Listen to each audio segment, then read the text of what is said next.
السلام علیکم ورحمۃ اللہ وبرکاتہ۔ محترم ناظرین و سامعین، امید کرتا ہوں کہ آپ سب خیر و عافیت سے ہوں گے۔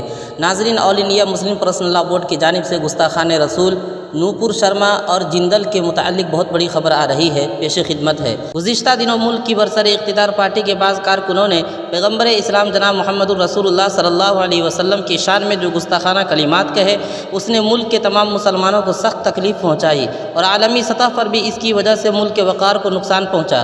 اس پس منظر میں ایسے دریدہ دہن لوگوں کو پارٹی سے معطل کیا جانا یقیناً ایک اچھی بات ہے، لیکن یہ ناکافی قدم ہے۔ یہ بات ضروری ہے کہ ایسے بدزبان لوگوں کو قرار واقعی سزا دی جائے، ان کے خلاف قانونی کارروائی کی جائے اور ایسا قانون بنایا جائے جو مختلف مذاہب کے مقدس شخصیتوں کی اہانت کو قابل سرزنش جرم قرار دیتی ہو اور اس پر بروقت اور مناسب کارروائی ہو سکے۔ مولانا خالد سیف اللہ رحمانی صاحب، general secretary all India Muslim personal law board نے ان خیالات کا اظہار کرتے ہوئے گستاخانہ رسالت کے خلاف احتجاج کو جائز اور فطری قرار دیا اور ان کو خراج تحسین پیش کیا۔ نیز انہوں نے کہا کہ اتر پردیش میں احتجاج کرنے والوں کے خلاف جس طرح یک طرفہ اور جانبدارانہ کارروائی کی جا رہی ہے، وہ بے حد افسوسناک اور قابل مذمت ہے۔